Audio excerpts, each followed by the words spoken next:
नमस्कार, आपके अपने श्रीदेवी क्लासेस यूट्यूब चैनल पर एक बार फिर स्वागत है। हमारी प्लेलिस्ट इलेक्ट्रिकल टेक्निकल हेल्पर में मल्टीपल चॉइस क्वेश्चंस की इस लर्निंग वीडियो में हम सोल्डरिंग प्रैक्टिस के कुछ परीक्षा उपयोगी प्रश्न करेंगे। आमतौर पे परीक्षाओं में लगभग एक ही प्रकृति के क्वेश्चंस बार बार पूछे जाते हैं, तो आज हम कुछ सोल्डरिंग की थ्योरेटिकल स्टडीज के साथ साथ मल्टीपल चॉइस क्वेश्चंस की भी प्रैक्टिस करते हैं। शुरू करते हैं। सोल्डरिंग एक इस तरह की यांत्रिक प्रक्रिया है जिसमें दो धातु की प्लेटें या दो धात्विक चालकों को आपस में जोड़ा जाता है और इस जोड़ने के प्रोसेस में उन्हें पिघलाने की जरूरत नहीं है, बल्कि हम एक कम गलनांक की मिश्र धातु जिसे हम सोल्डर कहते हैं, जिसका गलनांक काफी कम है, उसका इस्तेमाल धातुओं को जोड़ने के लिए करते हैं और इस तरह से किसी सोल्डर एलॉय को हम कम ताप पर पिघला लेते हैं। जिन दो सतहों को हमने जोड़ना है उनके ऊपर हम पिघला हुआ सोल्डर मटेरियल डालते हैं और ये सोल्डर मटेरियल उनकी सतहों में गहराई तक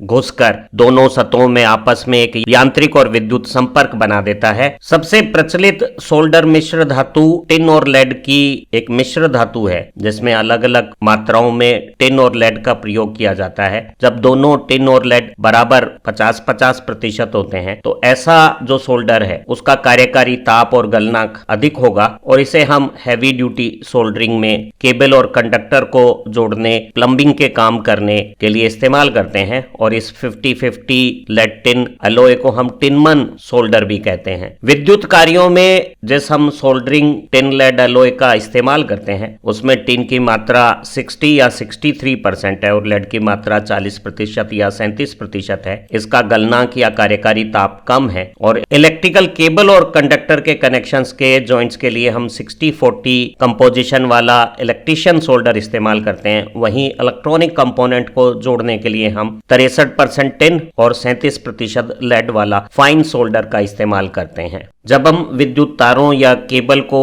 आपस में जोड़ते हैं तो जोड़ की विद्युत चालकता और यांत्रिक सामर्थ्य मूल चालक पदार्थ जैसे ही होने चाहिए और ये केवल यांत्रिक अच्छे जोड़ से संभव नहीं है। सोल्डरिंग की मदद से न केवल हम जॉइंट में यांत्रिक सुदृढ़ता पाते हैं, उस जॉइंट की विद्युत चालकता बेहतर बन जाती है और वो भविष्य में कोरोजन जंग लगने की समस्याएं भी रोक लेते हैं। एक टिन लेड एलॉय का जो सोल्डर मटेरियल है उसे ठोस रूप पाने के बाद भी दोबारा गर्म करके पिघलाया जा सकता है और अगर ऐसे पिघले हुए सोल्डर को बार बार पिघलाते हैं तो इस पर क्या प्रभाव पड़ेगा। पिघलाने की इस प्रक्रिया में टिन का हल्का वाष्पन होना शुरू हो जाता है और सोल्डर एलॉय में टिन की जो मात्रा है वो कम हो जाती है और जब टिन की मात्रा 63% की बजाय 50% होती है तो कार्यकारी या गलनांक ताप बढ़ जाता है और ऐसा सोल्डर फिर कम ताप पर उपयोगी नहीं रहता। उसे इस्तेमाल करने के लिए हमें अधिक ताप पर ऑपरेट करना पड़ता है तो इसकी थोड़ी सोल्डरिंग प्रॉपर्टीज कमजोर हो जाती है। तो बार बार पिघलाने से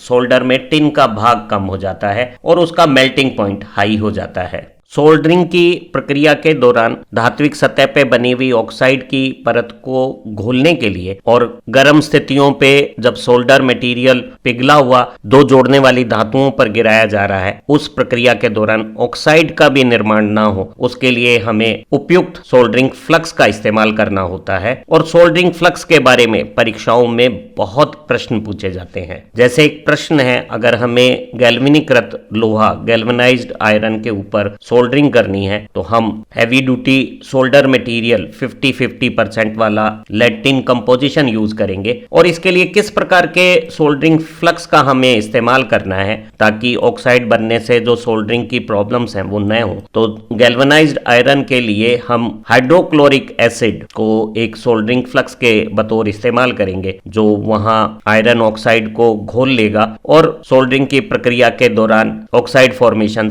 बनने से रोकेगा। इसी तरह से हमें अगर ढलवा लोहा या स्टील की सोल्डरिंग करनी हो तो हम जिंक क्लोराइड को सोल्डरिंग फ्लक्स के बतौर पे इस्तेमाल करेंगे। वहीं अगर हमें ब्रास, टिन की प्लेटें, गन मेटल इस तरह के पदार्थों में सोल्डरिंग करनी होगी तो हम साल अमोनिया का जो रेजिन है उसका इस्तेमाल करेंगे और ये पूर्णतः एसिड फ्री नहीं होता है, इसमें हल्की मात्रा में एसिड भी होते हैं और ये जो तीनों हाइड्रोक्लोरिक एसिड, जिंक क्लोराइड या साल अमोनिया रेजिन, ये एसिडिक है, हाइग्रोस्कोपिक है और विद्युत कार्यों के लिए उपयुक्त प्रकार के सोल्डरिंग फ्लक्स नहीं है। विद्युत कार्यों के लिए हम ऑर्गेनिक रोजिन प्रकार के सोल्डरिंग फ्लक्स या फिर टर्पेंटाइन जो एसिड फ्री है, जिसे हम कॉमर्शियली टेलो भी कहते हैं, उसका ज्यादा इस्तेमाल करते हैं। एल्युमिनियम की सोल्डरिंग कुछ कठिनाइयां रखती है और वहां एक खास तरह का कररलाइट सोल्डरिंग फ्लक्स का इस्तेमाल किया जाता है, लेकिन उसके अलावा जो दूसरे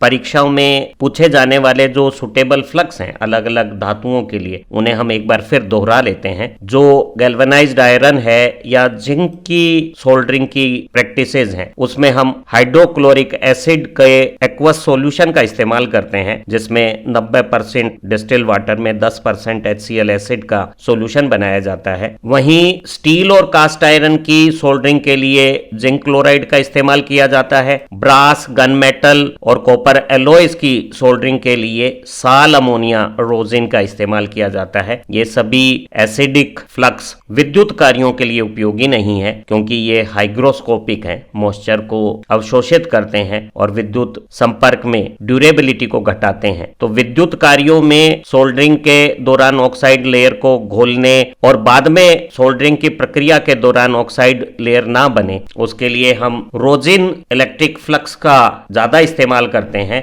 और विद्युत चालकों और केबलों को सोल्डरिंग करते समय हम टर्पेंटाइन का, जिसे कॉमर्शियली टेलो फ्लक्स बोलते हैं, उसका भी इस्तेमाल कर सकते हैं। सोल्डर मिश्र धातु की मदद से दो धातुओं को जोड़ने की जो सोल्डरिंग प्रक्रिया है, वो अलग अलग विधियों से अलग अलग स्थानों पर की जाती है और उससे संबंधित प्रश्न परीक्षाओं में बहुत पूछे जाते हैं। जैसे सर्विसिंग और रिपेयरिंग के कार्य जो बार बार किए जाते हैं, उनमें किस प्रकार की सोल्डरिंग विधि का प्रयोग किया जाता है। तो विद्युत तारों में जो जॉइंट्स हैं, उन्हें रिपेयर और सर्विस करने के लिए हम इस तरह की सोल्डरिंग गन के साथ सोल्डरिंग का इस्तेमाल करते हैं और सभी प्रकार की जो विद्युत वायरिंग में रिपेयर मेंटेनेंस के कार्य हैं, उनके लिए हम विशेष प्रकार की सोल्डरिंग गन की मदद से सोल्डर मेटल को हीट देके तेजी से रिपेयर और सर्विसिंग के कार्य कर सकते हैं। दूसरे ऑप्शंस के बारे में भी जाने। जो डीप सोल्डरिंग है, वो कॉमर्शियल लार्ज स्केल में अगर इलेक्ट्रॉनिक सर्किट में हमें सोल्डरिंग करनी हो तो वहां इस्तेमाल की जाती है। फ्लेम्स के साथ जो सोल्डरिंग है, उसका इस्तेमाल बड़े पैमाने पर जो ऑटोमोबाइल रिपेयर मेंटेनेंस है, केबल के जॉइंटिंग्स वगैरह के काम है, उन्हें करने के लिए किया जाता है। वहीं सोल्डरिंग आयरन के साथ जो सोल्डरिंग है, वो इलेक्ट्रॉनिक के प्रिंटेड सर्किट बोर्ड पे जो छोटे कंपोनेंट्स हैं, उन्हें जोड़ने के लिए हम इस्तेमाल करते हैं। और इलेक्ट्रिक हीटिंग एलिमेंट की मदद से ये जो डिवाइस है, इसे हम सोल्डरिंग आयरन कहते हैं, जिसकी टिप गर्म होकर सोल्डर को पिघलाकर सोल्डरिंग जॉइंट बनाने के काम आती है। और पीसीबी पे हम इलेक्ट्रॉनिक कंपोनेंट को इस तरह की सोल्डरिंग आयरन की मदद से जोड़ लेते हैं और इनके साथ ये जो कंट्रोल डिवाइस है, वो सोल्डरिंग आयरन की टिप के टेम्परेचर को कंट्रोल रखता है ताकि सोल्डरिंग की क्वालिटीज इंप्रूव की जा सके। अगर हमें बड़ी मात्रा में प्रोडक्शन करना है, उत्पादन का कार्य करना है या टिनिंग के कार्य करने हैं, तो कौन सी सोल्डरिंग विधि का ज्यादा प्रयोग किया जाता है? तो इन कार्यों के लिए हम डीप सोल्डरिंग का इस्तेमाल करेंगे, जिसमें पिघले हुए सोल्डर मटेरियल में वो इलेक्ट्रॉनिक कंपोनेंट जिसमें टिनिंग या सोल्डरिंग करनी है, उसे डिप किया जाएगा और प्रक्रिया के दौरान सोल्डर मटेरियल को हल्का मूवमेंट भी दिया जाएगा और बहुत तेजी से सोल्डर मटेरियल पीसीबी के इच्छित स्थानों पर रिक्वायर्ड सोल्डरिंग कर देगा और इस तरह से हम बहुत तेजी से सोल्डरिंग करके एक ही तरह के कंपोनेंट के मास प्रोडक्शन में डीप सोल्डरिंग का इस्तेमाल कर सकते हैं। जो फ्लेम के साथ सोल्डरिंग है, वो ऑटो पार्ट्स और बड़ी केबल्स के जॉइंट बनाने के लिए हम इस्तेमाल करते हैं, जबकि सोल्डरिंग आयरन की मदद से हम पीसीबी में कम मात्रा में बहुत अच्छी क्वालिटी के साथ छोटे कंपोनेंट्स को जोड़ सकते हैं और सोल्डरिंग गन की मदद से हम केबल और वायर्स में रिपेयर और सर्विसिंग के काम कर सकते हैं। कॉपर, ब्रास, कॉपर के दूसरे एलॉय, गन मेटल और आयरन और स्टील परिवार के सदस्यों में सोल्डरिंग करते समय उतनी समस्याएं नहीं है जितनी कि एल्युमिनियम के साथ या किसी दूसरी धातु को जोड़ते समय हमें होती है। और इसका मुख्य कारण एल्युमिनियम की सतह पर जो एल्युमिना ऑक्साइड की परत बनती है, वो एक मजबूत टिकाऊ प्रकृति रखती है और ऐसी ऑक्साइड फिल्म में बाहर से जो पिघला हुआ सोल्डर मटेरियल हम डालते हैं, वो इसकी सतह को गीला नहीं कर पाता, इसमें अंदर तक घुस नहीं पाता और दूसरी धातु के एल्युमिनियम के साथ जॉइंट नहीं बन पाते। इसलिए हमें विशेष प्रकार के सोल्डर मटेरियल और फ्लक्स का इस्तेमाल एल्युमिनियम की सोल्डरिंग के लिए करना होता है। जो सामान्य सॉफ्ट सोल्डरिंग के लिए हम सोल्डर मटेरियल यूज करते हैं, उसकी कंपोजिशन में लेड और टिन के साथ हल्की मात्रा में जिंक और कैडमियम का भी इस्तेमाल होता है। और एक ब्रांड नेम अल्का पी के नाम से जो सोल्डर मटेरियल हम इस्तेमाल करते हैं, उसमें 51% लेड, 31% टिन, 9% जिंक और 9% कैडमियम का इस्तेमाल होता है। विशेष सोल्डर मटेरियल के साथ हम एक विशेष ऑर्गेनिक सोल्डर फ्लक्स का भी इस्तेमाल करते हैं, जिसे कॉमर्शियली करल लाइट ब्रांड से हम पढ़ते हैं, जो एल्युमिनियम चालकों की सोल्डरिंग के लिए इस्तेमाल किया जाता है। करल लाइट एक प्रकार का एक ऑर्गेनिक फ्लक्स है जिसमें किसी भी प्रकार के क्लोराइड नहीं है और ये गर्म होने पर डिकम्पोज होकर एल्युमिना ऑक्साइड की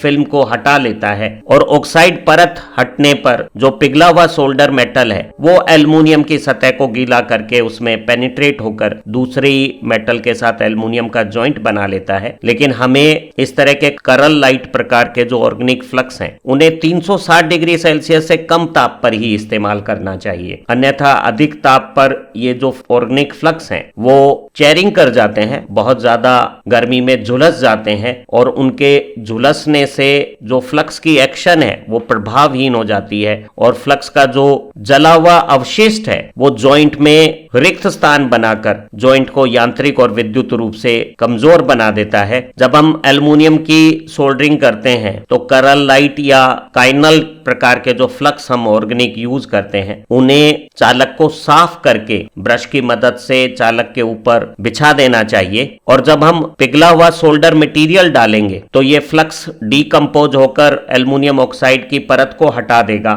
और एल्युमिनियम के साथ सोल्डर के कनेक्शंस बनने लगेंगे। उसके बाद एक बार फिर हमें विशेष करल लाइट या काइनाल फ्लक्स को डालकर पुनः मोल्टन सोल्डर, जो पिघला हुआ सोल्डर एलॉय है, उसे डालना चाहिए और इस तरह से बारी बारी से हम एक बार फ्लक्स की परत, एक बार सोल्डर मेटल की परत डालकर एक चमकदार एल्युमिनियम और दूसरी धातु का इलेक्ट्रिक कांटेक्ट बना सकते हैं। लेकिन एक सावधानी एल्युमिनियम की सोल्डरिंग में बहुत जरूरी है, क्योंकि जो फ्लक्स हम इस्तेमाल करते हैं उसे जब हम गर्म करते हैं तो वो भारी मात्रा में एक विषैला धुआं निकालता है, जिसमें हल्की मात्रा में फ्लोरीन भी होती है और फ्लोरीन को अगर हम श्वास ले लें, अंदर ले लें, तो नुकसान हो सकता है। सोल्डरिंग फ्लक्स से संबंधित प्रश्न परीक्षाओं में अनेक रूप में पूछे जाते हैं। एल्युमिनियम चालकों की सोल्डरिंग करने के लिए किस प्रकार का सोल्डरिंग फ्लक्स प्रयोग किया जाता है, ये बताना है। तो एल्युमिनियम की सोल्डरिंग के लिए जो सोल्डर एलॉय हम इस्तेमाल करते हैं, उसमें 51% लेड और 31% टिन के साथ 9% जिंक और 9% कैडमियम का भी इस्तेमाल किया जाता है और इसको हम कॉमर्शियली एल्का पी ब्रांड नेम से बाजार में खरीद सकते हैं। वहीं एल्युमिनियम की सोल्डरिंग के लिए जो खास तरह के ऑर्गेनिक फ्लक्स हमें एल्युमिना ऑक्साइड को डिसॉल्व करने के लिए इस्तेमाल करने होते हैं, उनके कॉमर्शियल नाम करल लाइट और एक दूसरा काइनल रूप है। तो एल्युमिनियम चालकों की सोल्डरिंग के लिए जो सोल्डरिंग फ्लक्स हम इस्तेमाल करते हैं वो यहाँ ऑप्शन बी करल लाइट है। वहीं जो जिंक का क्लोराइड सोल्डरिंग फ्लक्स है, इसका इस्तेमाल हम कास्ट आयरन और स्टील के स्ट्रक्चर में 50% लेड और 50% टिन का जो सोल्डर एलॉय मटेरियल है उसके साथ करते हैं। तो जस्ता क्लोराइड आयरन और स्टील की सोल्डरिंग में इस्तेमाल किया जाता है। वहीं जो साल अमोनिया रोजिन है, इसका इस्तेमाल ब्रास, गन मेटल, टिन की प्लेटें इत्यादि की सोल्डरिंग के लिए किया जाता है। वहीं रोजिन और टेलो का इस्तेमाल हम इलेक्ट्रिक और इलेक्ट्रॉनिक कंपोनेंट की सोल्डरिंग में करते हैं, क्योंकि ये हाइग्रोस्कोपिक नहीं है, एसिडिक भी नहीं है और सोल्डरिंग जॉइंट रेजिन और टेलो की मदद से कोरोजिव भी नहीं बनता है। उम्मीद है इस लर्निंग वीडियो से सोल्डरिंग प्रैक्टिस की थ्योरी के साथ साथ परीक्षाओं में जो प्रचलित प्रश्न प्रारूप हैं उनका भी अभ्यास आपका अच्छा हो गया है। इसी तरह की लर्निंग वीडियो से निश्चित रूप से किसी भी प्रतियोगी परीक्षाओं में आपके बेहतर अंक प्राप्ति होंगे। इन्हीं उम्मीदों के साथ फिर मिलते हैं एक नई लर्निंग वीडियो के साथ। धन्यवाद।